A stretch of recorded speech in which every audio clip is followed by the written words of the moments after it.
toys, reviews, videos. Yeah! Prince Couscous. What's going on, guys? Welcome back to another episode of Prince Couscous Reviews. I'm going to do something I haven't done in a while, and we're going to take a look at a custom wrestling figure, I guess, because I don't just do WWE figures, but in this case it is a custom WWE figure. The man, the myth, the legend, the phenomenal one, AJ Styles. Well, this isn't AJ's, or this isn't, I didn't make this shirt. I bought this from a guy on eBay, or not on eBay, on Facebook, and it was really cool. And I mean, it's nice to have, and the custom's nice, but I was kind of pissed because right after I finished him, I pre-ordered his upcoming Elite from Ringside, so it was like, oh, now this is useless. But at least I'll have the shirt to go with the upcoming Elite. And this one isn't a direct, like, exactly what he wears. As you can see, like, from the sides here.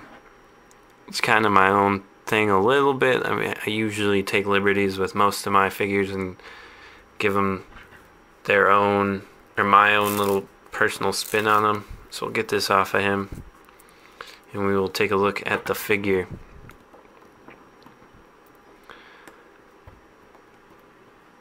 Sorry, it's a little bit different right now. I'm not in my normal recording spot. The head is a modified Dolph Ziggler head. I sculpted hair here, and I think over the ears as well. Yeah, on both sides. And then I painted this, like his face, and sealed all that up. The body, like the upper body from here up, is The Miz, and then the thighs down are Daniel Bryan.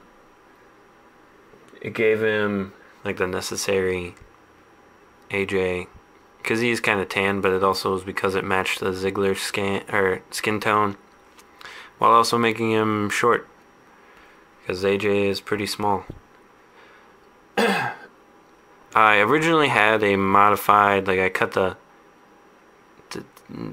middle out of an original, or a different elbow pad, but it didn't look good, so I just threw a normal one on here, painted the P1 on the back. These are decals that I bought from a guy on Facebook. Just a blue strip I painted around, same shade of blue as the hands. The hands kind of sucked because I painted them a couple times, and even still you can see just a little bit of, well, it looks worse on camera there, but he does have some skin tone coming through. This here is actually just pencil. I just kind of scribbled a pencil through here, and it goes all the way into his ab crunch. I painted this part. I was originally working on his like debut attire, because AJ Styles is, in my opinion, the best wrestler in the world, and I've been a super big fan of him since like his early TNA days. So when he showed up in WWE and I was watching the Rumble, I don't normally watch pay-per-views because they're a lot of money, but my friend let me borrow his network account, so I was watching the Rumble and AJ came out at 3 and I almost lost my mind.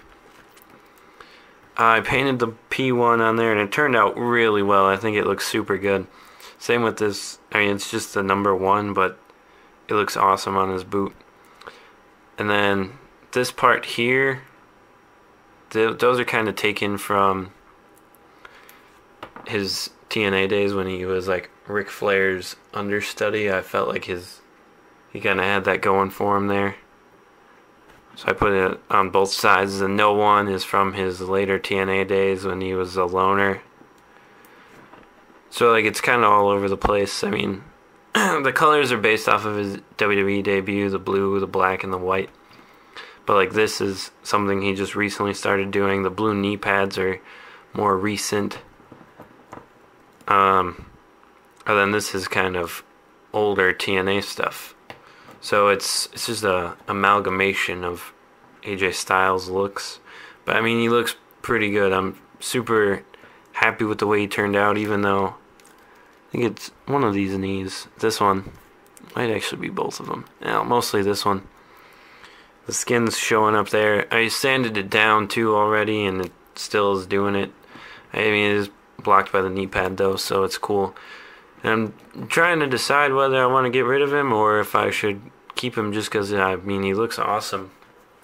I don't think the custom or the official AJ is gonna have the same skin tone, so I couldn't head swap him. I don't think I'd want to anyway. But he turned out really well. I like it. I haven't been up with WWE figures lately because they just haven't been releasing guys that I want. The white Rollins was cool, but I knew Ringside was gonna charge way too much for him, and I don't know. I like the head scan because it like screams Seth Rollins, but at the same time I don't like it for whatever reason. I don't know. It's weird. Oh, you can't really see it very well on this boot, but it does say phenomenal right there. Kinda. I just did my best to get it in. It was hard to squeeze in there. So yeah, that's the recipe for that. So, oh, here, just let me show you like a height comparison. Give me just a second here. So here he is. Let me back this up a little bit. Compared to Chris Jericho, who stands significantly taller than him, and it looks even worse on camera than it does in person. And I remember when they first first encountered one another. Jericho, even though he's not like Jericho's not a tall guy. I think he's 5'10", maybe, if even that, 6 foot. No, I should say somewhere between like 6 foot and 5'10", I believe. And he kind of towered over AJ, and then here he is compared to Neville, who actually appears to be, well, no, about the same height. AJ might have a little bit of height on him. Whoops. So I mean, I guess that's a pretty fair comparison. I was gonna grab Finn, but I noticed that the Finn figures, and same with Rollins, height-wise they're not accurate. Rollins is too short and Finn is too tall because they're the same height and figure-wise, but they're not the same height in person. So yeah, there he is, my custom AJ Styles WWE kind of debut sort of figure. I hope you guys enjoyed my review. Be sure to like, comment, subscribe, tell your parents, subscribe, and check out my other channel, The Brandon and Isaac Show. I will have a link to that somewhere. Thanks for watching.